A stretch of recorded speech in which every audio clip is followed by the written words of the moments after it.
Hello all and welcome to Screams and Streams, a podcast that goes through the best and worst horror movies of 1970 to now. You can check us out on Instagram and Twitter at ScreamStreamPod, and you can also check us out on screamsandstreams.com. My name is Chad Campbell, and along here is my co-host, Mike Karen. And he's going to start us off with the next movie that we are reviewing today. All right, today we're going to be talking about Lucio Fulci's 1971 Giallo classic, A Lizard in a Woman's Skin. This movie, it's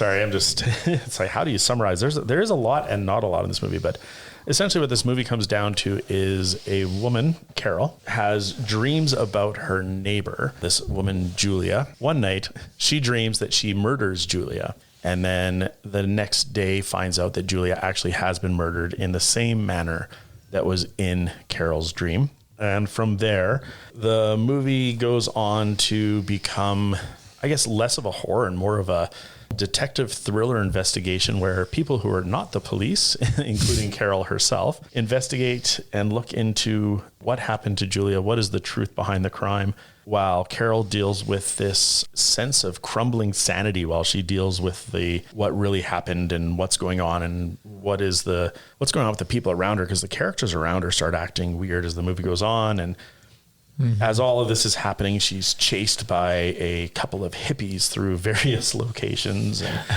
And and the film culminates with the reveal of the truth about the murder. Yeah, what is it with these Italian murder mysteries and everybody having access to the crime scene and being able to do their own investigation without any interruption from the police?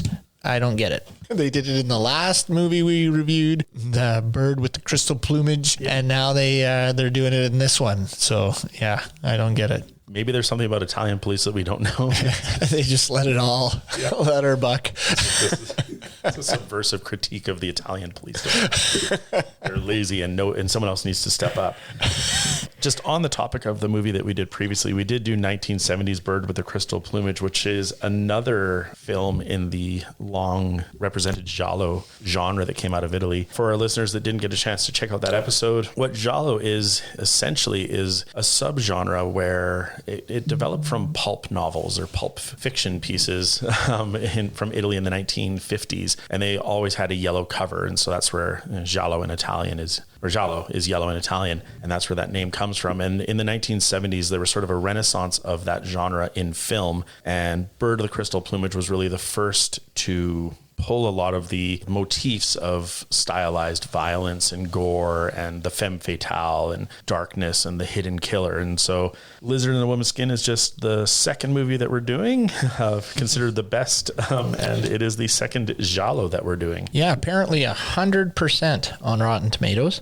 I wouldn't say this movie was awful by any stretch, but I wouldn't give it 100%, that's for sure. There are definitely some flaws, and I don't think it's just looking through a 2023 lens. I believe there were some flaws of the time, yeah. So we're going to crack off into our categories here. So we're going to go with first impressions, and I'll start off, Mike, if you don't mind. Okay, so first impressions of this film. When I first started watching it, I was taken aback, I'd say, by the first 10 minutes.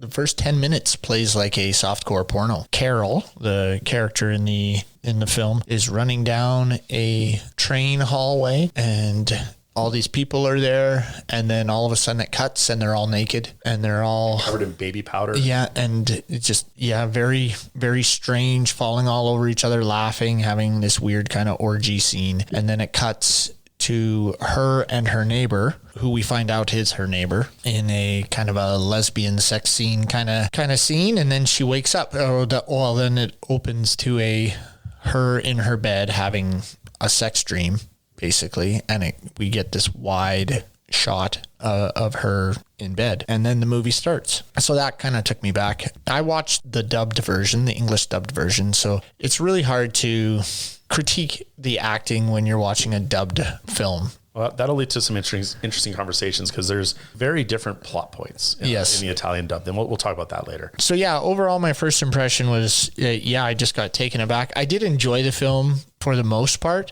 There are some things that we're going to break down, But yeah, I'd say that it wasn't what I expected. Let's say that when I first started watching it. I was home watching it and I knew my wife was coming home from work. And when that movie started, she knew that I was going to be watching, the film to get ready for my research for this podcast. And I just thought like she was going to walk in and just be like, right, research for a podcast. Home Alone with softcore Italian pornography on television. It's definitely the kind of movie, if you had a house with a big front window, you would be closing the blind because you wouldn't want somebody walking down the street looking in and judging you. No, I agree with you. It's definitely not 100% film, but it does a good job. It was entertaining. It did a pretty good job at, leaving me wondering who was the killer. I don't think it's the best at that. It's not like there was red herrings that really made me bite in and buy into where's this going. No, I totally agree. Yeah, it was. But despite the flaws, I was entertained. I like I said earlier, I watched the Italian dub mostly because I watch movies with subtitles and the subtitles match the Italian dub, not the English dub. And I was just getting frustrated. Like, why is it saying something that nobody's speaking on the screen? So I switched over to the Italian dub. Yeah. When we get into a few other things later in a few scenes, it explains one of the subplots, especially, I guess, let's just say it, the lesbian love between Carol and her neighbor, Julia. Right. Isn't really explored in the English version. Overall, I enjoyed the movie and I'm not sure if I would revisit it or not. But again, after our discussion, we'll decide, is there some watchability in this? Let's get into the meat of the movie. Right. So we'll go Tropes Hall of Shame is our first category. And since I started with the first impressions, let's have Mike start with his tropes or Hall of Shame that he had for a lizard in a woman's skin. The first one, it's something that seems to be common in a lot of movies at this time where if the female screams, then it must mean that the movie is scary. When she's on train, I think, and then it cuts to the hallway, there's just a loud scream. Mm-hmm. And then later in the movie again, where she's in the Alexandra Palace attic or whatever it is, and there's bats and she's just screaming. It's that.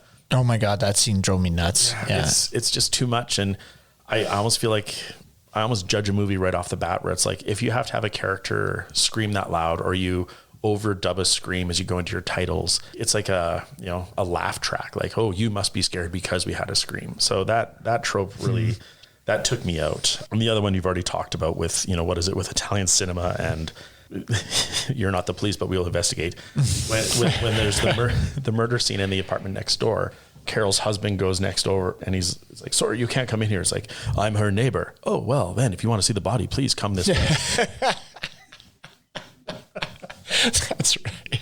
Like, that is literally his justification. And the police are like, oh, okay, I'm her neighbor. Oh, then come on in. And they give him all the details. Yeah. So this and this are happening. Yeah. What stood out to you? My turn for Tropes Hall of Shame. I would say just the crazy amount of chasing in the scene. She is always being chased. The weak female, she never stands up for herself. She never really does like anything. In the hospital, she gets chased.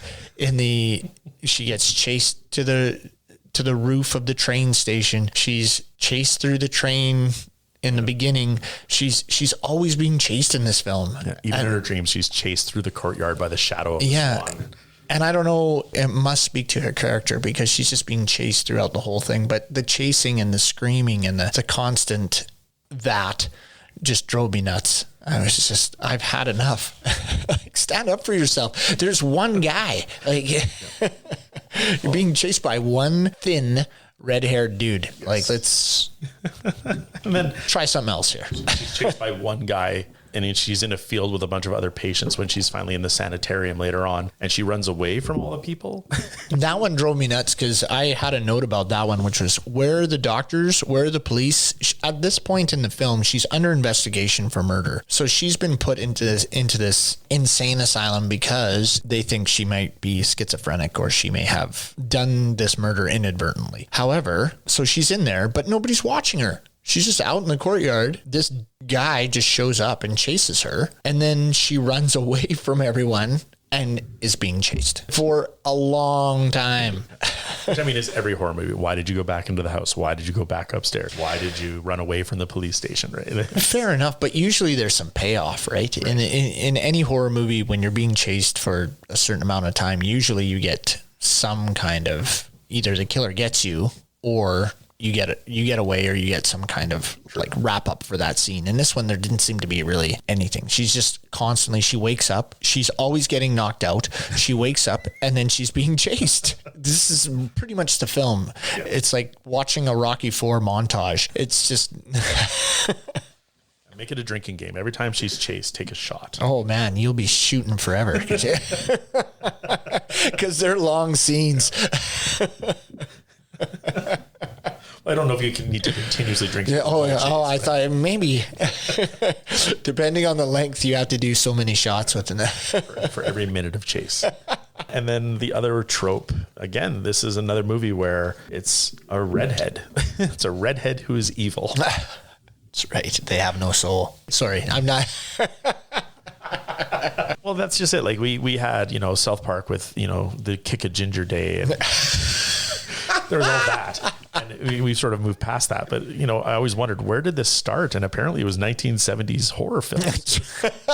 Because there are a lot of questionable, weird, dark, like, don't trust them, they're evil redheads. Well, even the way they put them in costume and stuff, they're just shifty and really weird looking. There's a few redheads in this one, aren't there? That are both two. Yeah, that are both shifty and weird. Yeah. All right, so let's start talking about some one-liners. Lines in the movie that stood out, caught our attention. For me, there were no like, oh my gosh, that's a great line. It was just, oh my God, that's a hilarious line. I'll start off with mine and then you can go. Yeah, please. Because to tell you the honest truth, I didn't really have a lot. Okay. Yeah, go ahead.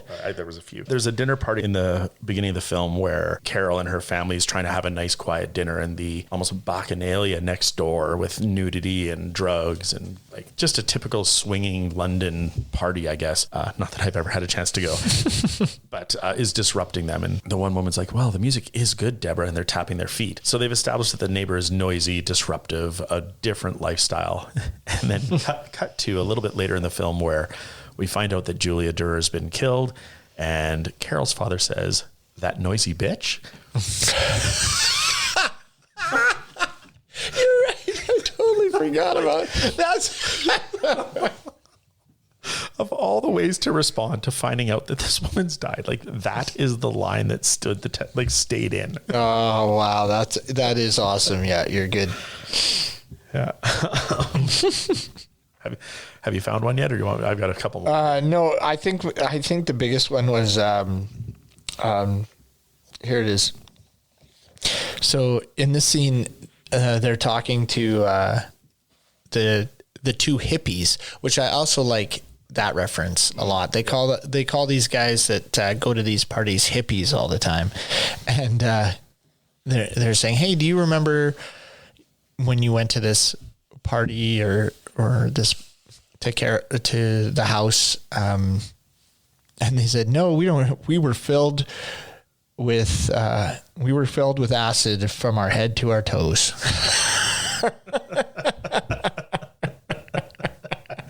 I forgot about that one. And they do make reference every section of that where they talked about acid was pretty much my one-liners, because there's another one they say, when you're on acid, you can't remember anything. Maybe about acid written by people that never took acid. But that one, we were filled with acid from our head to our toes. That one got me.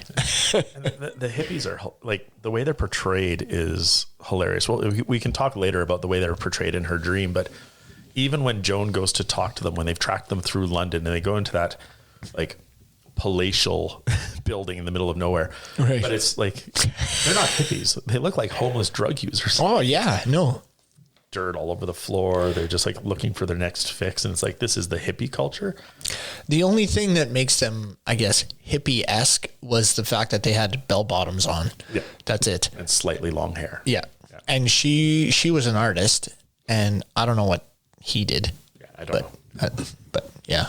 On the same topic of people, another line that just made me laugh out loud because it was just almost ridiculous was, after the scene at the sanitarium where she's been chased and she's recovered, it's like, well, we looked around, we talked to everybody, and there were no red-haired hippies in the park today.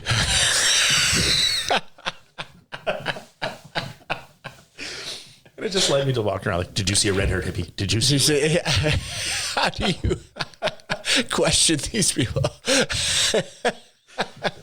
That's some top-notch investigative work you're doing. Yeah, no, that was amazing. Yeah. And I've got one last one. This one, I guess I started these by saying that it was just lines that made me laugh, but this one was one that made me pause and just really stop and go, what the hell am I watching? And this is later when we find out that there's more to the Carol and Julia relationship than we knew at the first part. And Joan, the daughter, like Frank is Carol's husband. This is Frank's daughter, so Carol's stepdaughter. And Joan says to her father, if you loved me, I wouldn't go with women. Oh. And I was just like, how are they bringing in like this weird incestuous storyline out of nowhere? And I just, it threw me. With everything else, it didn't fit. I didn't understand it. Right. Yeah. But it was a line that definitely stood out. Yeah.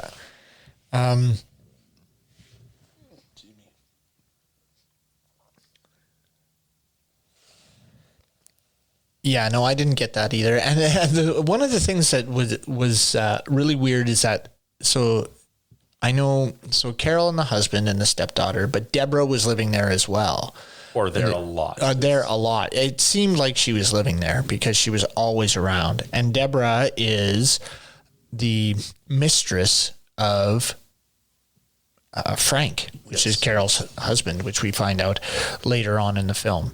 And I was just like, why is she there so much? Like, wouldn't she put two and two together? Couldn't she get this figured out? But yeah, she's there a lot. Yeah, they do establish like Deborah and Carol might be friends, but when the father questions Frank about like, how do you know Deborah? Why are you with Deborah? Like, it seems that when he's like, when I first came to London, I met her and we've been basically together ever since. Right. And then he married Carol for some reason. But yeah, it's a weird relationship. And this is part of the Italian dub where they talk about, because of Carol's lesbian relationship with Julia, it's caused a disruption in the relationship between Frank and Carol. And so the psychiatrist that Carol goes to see basically says like, it's because of these dreams, because Carol hasn't confessed this relationship at this point. It's like, because of these dreams, because of these latent lesbian desires, this is what's disrupted your marriage. Oh, okay. So then... Yeah, see, we don't get that in the English dub version. And so highly recommended you watch the Italian one because you're in the dark. So you're going to hear my side where I'm like confused about a lot of sections. And then you'll hear Mike explain why that is because he watched the Italian version. Yeah. All right. Let's get into what didn't hold up. What parts of the movie that... well, maybe attempting to be great at the time or maybe not, but watching them even from a modern lens just don't sit well, didn't last the time, the special effects didn't hold up or something like that. So what do you have? Well, what didn't hold up? Let's see. I would say there is a scene where she is running. Oh, she's being chased. That's crazy. And there's this crazy swan and the animatronic swan, and then the shadow of the swan flying over her. Those special effects did not work. No. And especially like there's special effects that did work well. Yes. And it was just weird how low quality those were. That one was horrible. You know where the swan came from though, right? Yes. It's in the picture in the back of her house. Yeah. There's always like little references to that in the dream where all those people were the screaming popes. Yes. Francis Bacon. Yeah. So that's a picture in her room and she puts that in her dream as well. So there's a lot of connections there, but I looked at it and I was like, this swan. And it just took me right out of it. Yeah. And it just didn't age well at all. No. Another thing that doesn't hold up is that lesbian love is negative. The Right. Like she's got these dreams or fantasies about Julia, and we find out later that they are in a relationship.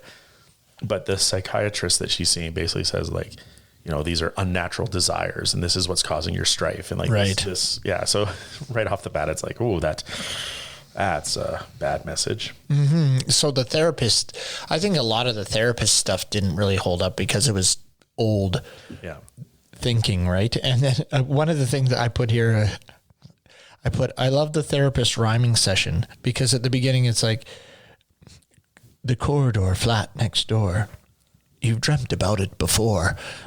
And it's just, Yeah, and in the Italian, it's like they have a whole discussion about like, I've never been there. Why would I know this corridor? So yeah. Which, what's funny is like the corridor in her dream is so long, and it's like, well, that's the corridor of the flat next door. It's like, how big is this apartment? And yes, it's the way she's describing this hallway is like, oh, that's your next door. Excessively long. Yes. I don't have a lot of other things that don't hold up. I mean, I have one. The Inspector Stanley Baker, his whistling is super annoying, and sometimes it doesn't even look like he's whistling, but they have it dubbed in there that he's whistling, and it just was not well done. No, okay, yeah, I did, right? Like the whistling detective is a weird choice. Like, yes. I don't know if that was a character choice or if that was part of it. And he's always out of smokes, if you hadn't. Yeah. He's always bumming smokes. Remember, he always opens a pack that's empty in his jacket, and then he steals one from somebody else. Yeah, he's got some weird character beats, but he is the most, I'd say, well-known actor in the film. So maybe he's just like, I've got the carrying power to I can do whatever I want here. Yeah. No, I agree. But that's what I have. I guess no. Another thing that doesn't hold up for me was the camera work.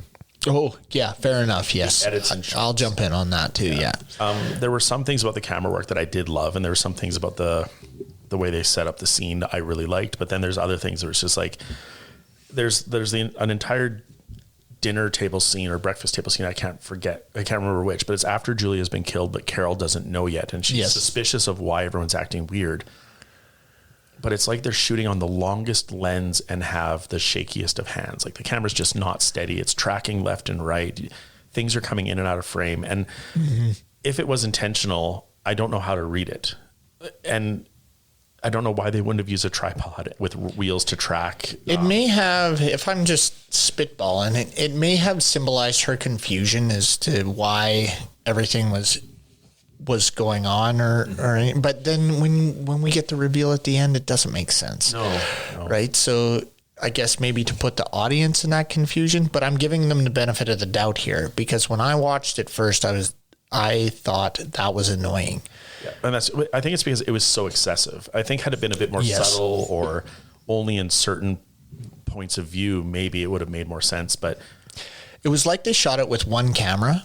And it just went back and forth and he couldn't settle. Yeah, and had hiccups or something. Yeah, he didn't have a dolly, and then they found a dolly for the rest of the film because it doesn't happen often, but it does happen in certain scenes, and it's very annoying. Like I couldn't imagine seeing that on the big screen. I feel like I would have just been motion sick by the end of it.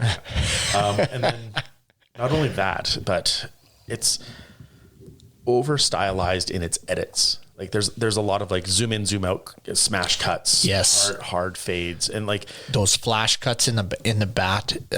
It's like a super fast Ken Burns. Yeah. It's very and like Darren Aronofsky, he coined the hip hop cut of like just a sequence of things cut very quick to show story development. Mm-hmm. It's almost like that's what this was trying to do, but it was just disruptive and too frenetic for me. And maybe in the 1970s, like, oh, this is avant-garde. This is new cinema. This is a new way of showing it. This is this new, I don't know, like chaotic film style, but it just doesn't work. No, it didn't play well, and I didn't enjoy it. It actually, if anything, detracted from the story and made me annoyed that I was watching something like that, because at one point Frank comes in, and if you don't remember, Frank is the husband. He walks in And it takes a while for him to settle on Frank. It's going up and down, up and down, up and down. But then right away, it has to go back to Carol.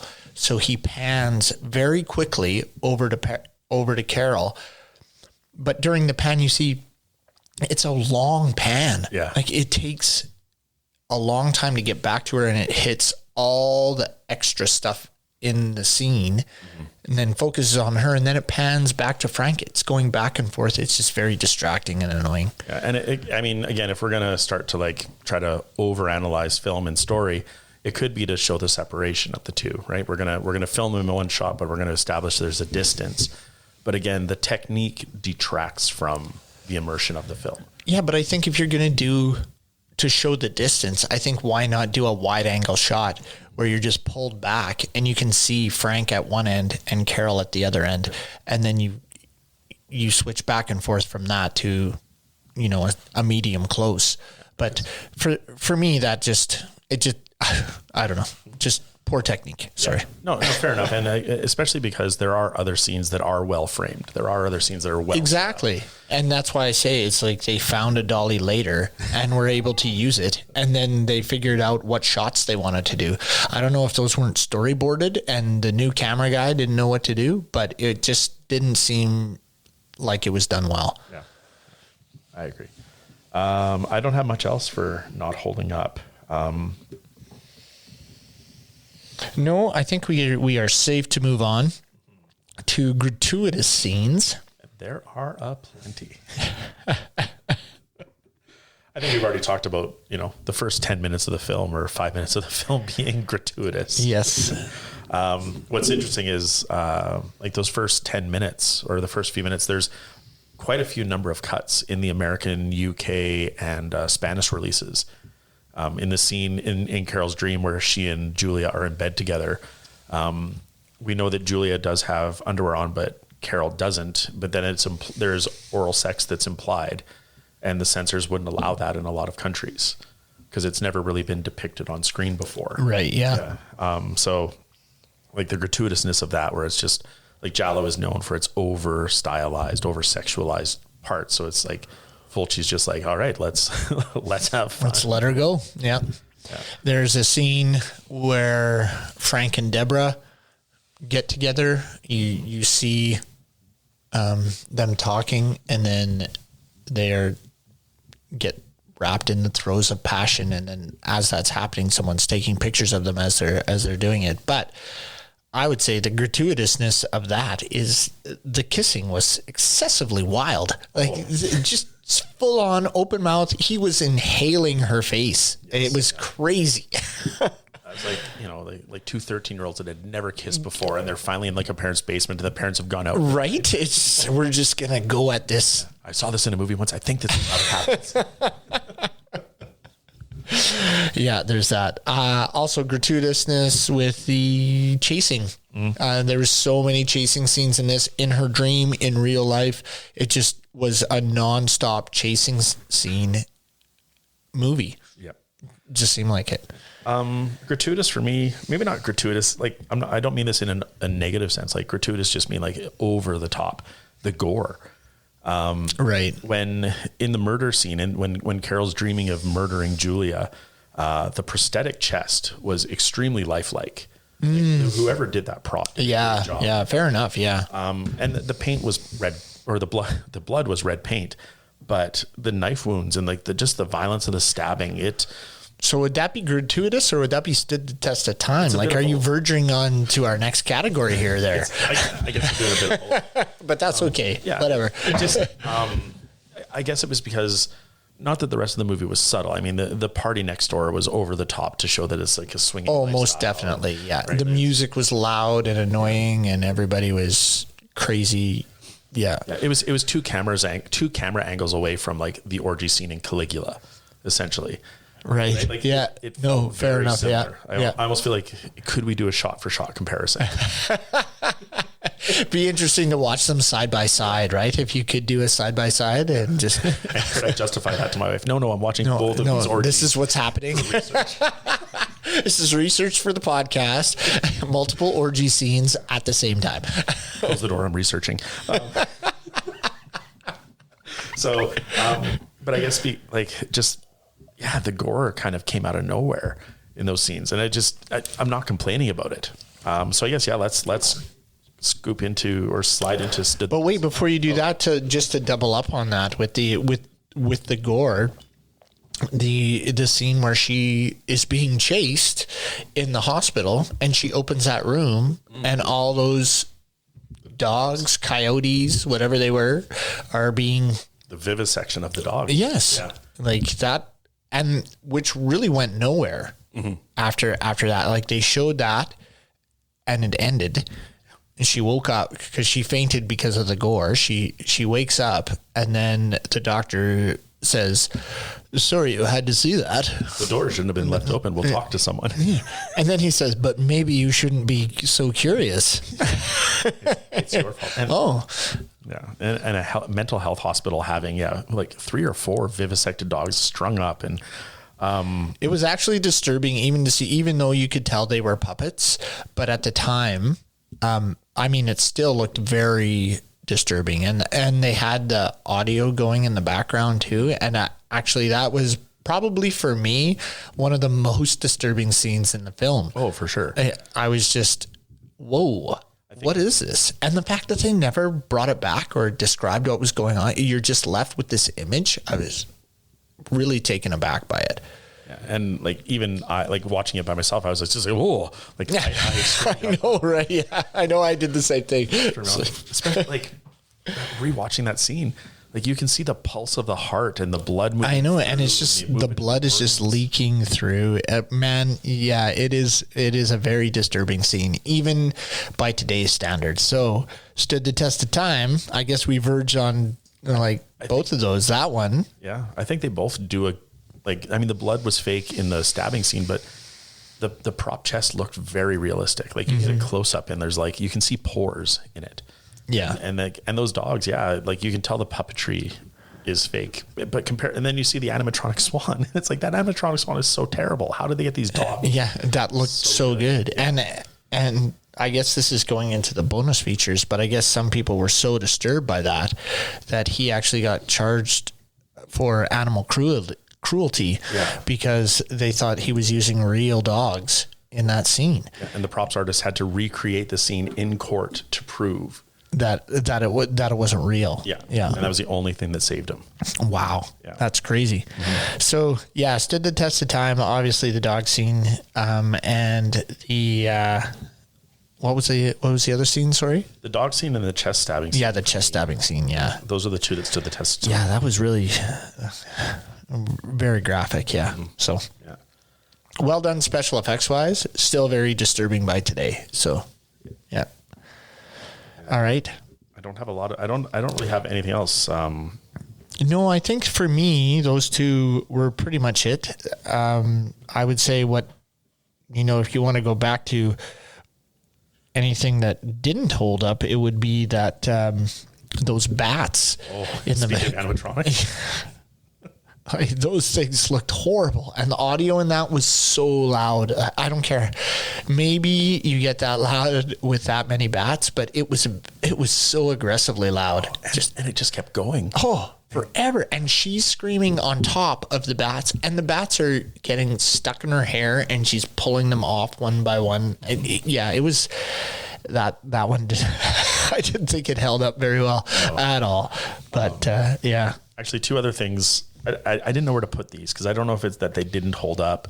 They definitely didn't stand the test of time, but this movie definitely has a heavy hand in pay attention to this because it's coming back. So right, yeah. The murder weapon that's used to kill Julia is the paper knife. The paper knife, the world's largest envelope, yes, letter opener. But right in the first scene, or not first scene, but the first interaction between Joan and Carol, Joan picks it up and stabs it into a flower pot. Yes, and it's front and center, this knife is important. Don't forget it. Mm-hmm. And then the other one this is where I started to okay, is the father involved? When Carol goes to her sessions, very noticeably, they focus in on the tape recorder of the doctor recording what they're talking about.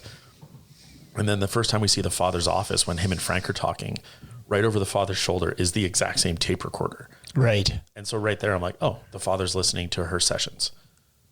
And then I'm like, so does the father must know she's a lesbian lover. And then at that point I'm like, oh, the father maybe killed Julia because it's not proper. Right. But that was really the only part of the movie that made me guess wrong.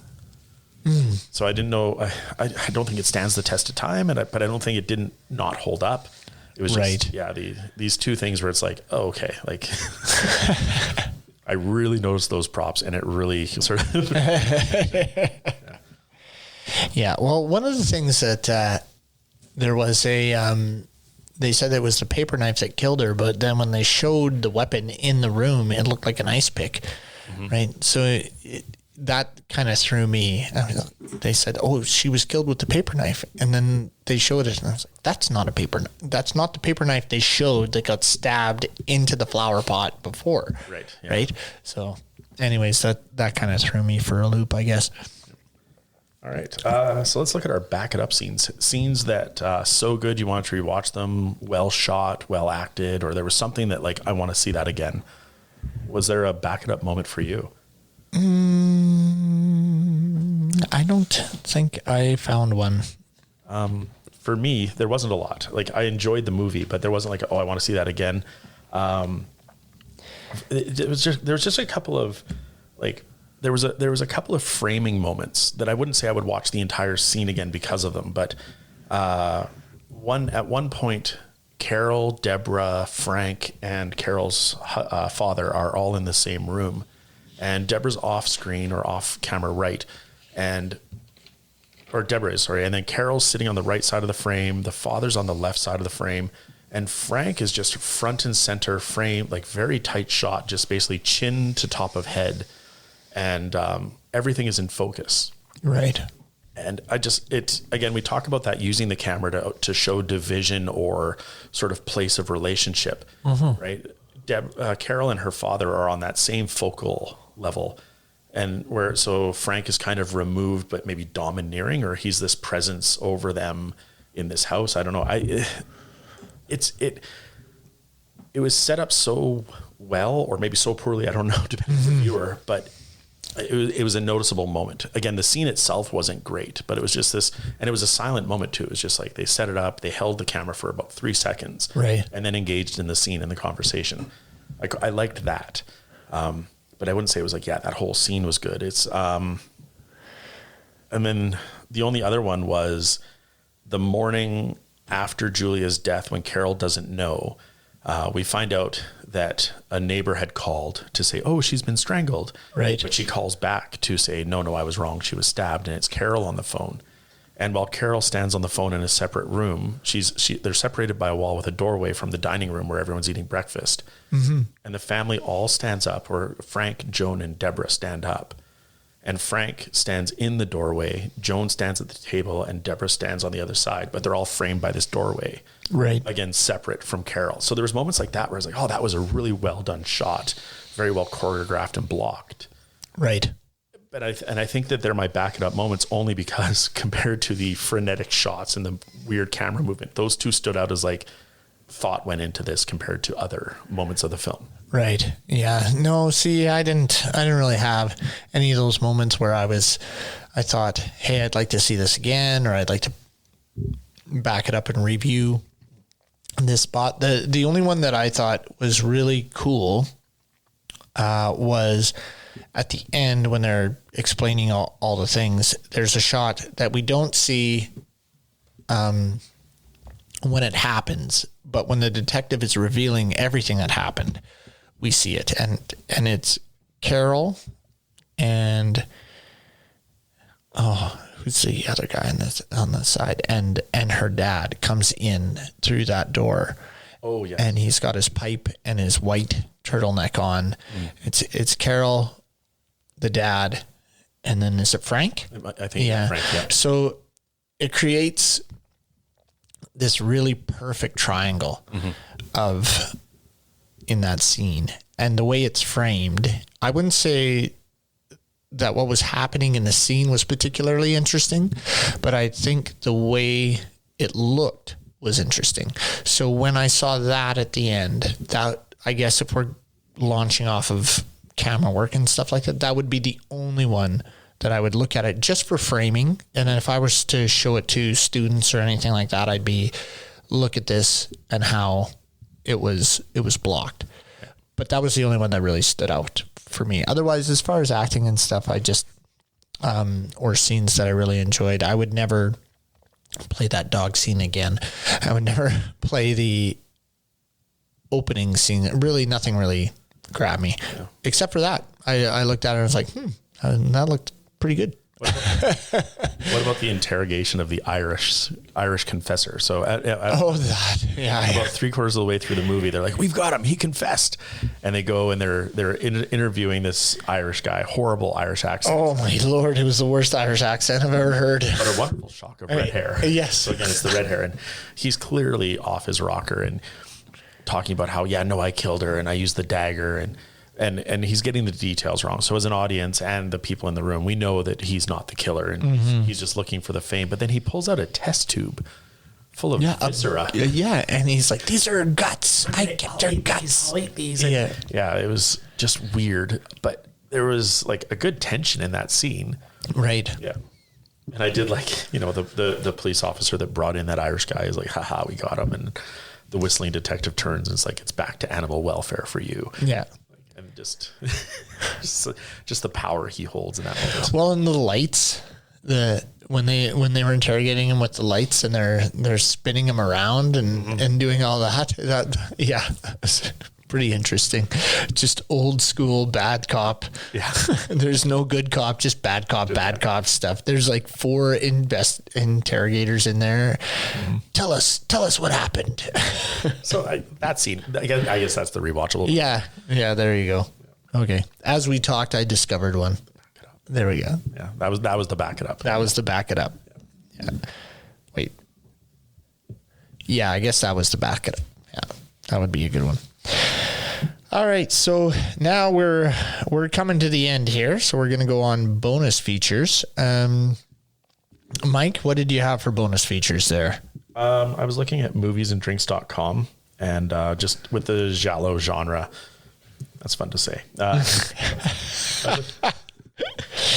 was looking at moviesanddrinks.com and they were talking about the Giallo genre in this film, and it said that its stylized gore and edgy sexuality helped usher in the genre's more outrageous excesses of the 1970s and 80s. Because compared to what we saw in Bird with the Crystal Plumage, this movie certainly did ramp up that sexuality, that gore. Oh, most definitely, yeah. So it's just to understand where this fits in the canon of 1970s horror and just what they can do and how far they can go. This film definitely crossed or stretched that boundary. Yeah.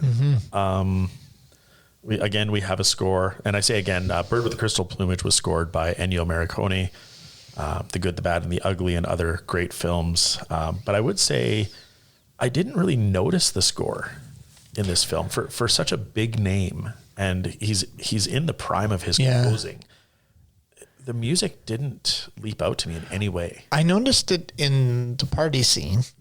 Yeah. But other than that, it wasn't as prevalent as in the Bird with a Crystal Plumage. You didn't really notice it as much, definitely. It was more, where in that film, it seemed to be a character, almost its own character of the film.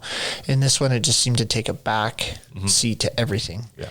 And other than that, that scene where they're trying to, because it was very loud and abrasive, and I think they were just trying to get why people are annoyed at the neighbors. Yeah. And I mean, it fit the role there because I didn't particularly enjoy the music in that scene. So, but it's really the only moment in the film where it's like, oh, I noticed the music, unless he composed the whistle. Right. Because that detective whistles that same motif throughout. Yeah. Annoyingly. Yes. That whistle. It's like, why is he whistling so much? I don't quite get it. And at one point he even draws reference to, he's like, oh, sorry. I just do that kind of thing. And really, why? At weird moments in the time. So I have one about one of the actors there, Stanley Baker, who was actually approached to be James Bond in before Sean Connery was, and then he turned it down. So then Sean Connery got the role, which I thought was pretty interesting. And he was a very, very sought out actor by American cinema. And he turned down a lot of roles because he wanted to stay in Britain and try to evolve British film and theater. So he stayed true to where he was, but he turned down a lot of roles apparently. And he was the one who played our whistling police officer, Inspector Corbin. Yes, he was Inspector Corbin. Sorry, but yeah. And anybody, if you want to know where you may have seen him, he was in Zulu, and he was one of the main people in the movie Zulu. Oh, yeah. So that's one that I had. A little trivia moment, I guess, was that. Sorry, let's skip to you. Go ahead. So just again, the difference between the English dub and the Italian dub, in the scene where they're interrogating the Irishman, he does towards the end stand up and say, "Down with the Queen."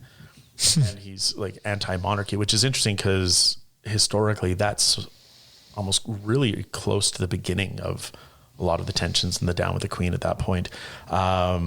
But apparently that is not in the English dub. I'm not saying that the tensions between the Irish and the English only started then, but but yeah. So again, just another difference, like just a little subtleties. And there's just a few things between the Italian and the English. In the audio track I was listening to where they're evaluating the film, that it's interesting that this is considered a Giallo film. It's an Italian subgenre, but a lot of the subtleties of the English version are not, they're spelled out in the Italian version. Oh yeah. Like which is interesting because, Italians are known for their cinema and their sort of subtlety and their art and their convey of message through the visuals. But for a lizard in a woman's skin, I guess the writers just thought, no, we got to spell it out for our Italian audiences. And just the last one I have is a great quote from Fulci later in his career where people used to think my art was shit. Now they think my shit is art. And that's amazing. And that's a good way to end. But it kind of, explains why this movie gets 100% on Rotten Tomatoes. It's not a tried and true great film, but no. I think critics looking back are just giving it more applause than it needs to. Right. No, I'd say you're right. 100% on Rotten Tomatoes. IMDb gives it 6.8. I'm going to give it a solid 5.5 to watch. No, you know what? I'll give it a 6. I'll bump it up to a 6. I enjoyed it for the most part. There were parts that annoyed me. There were things that definitely could have been done differently. I think probably this film is most known for that dog scene. But that one was very disturbing. But yeah, I'd give it a 6 out of 10. Yeah, I'd agree with that. I think a 6 is about right, where if it was on TV, I might jump in where it's at and watch for a bit, and I would enjoy it. And I know where I am, and I know what this scene's coming next, and I'd look forward to seeing it. Yeah. But yeah, I wouldn't seek it out again. No. So with that, I think we're going to wrap her up for the day. That's another one down. Tune in next time where we'll be reviewing another 2 films. Or are we doing these one at a time? Sorry, this is a sidebar. One at a time. We'll do these one at a time where we'll be reviewing another film. And so please check us out at Scream Stream Pod. And you can also check us out at screamandstreams.com. Thank you. Thank you.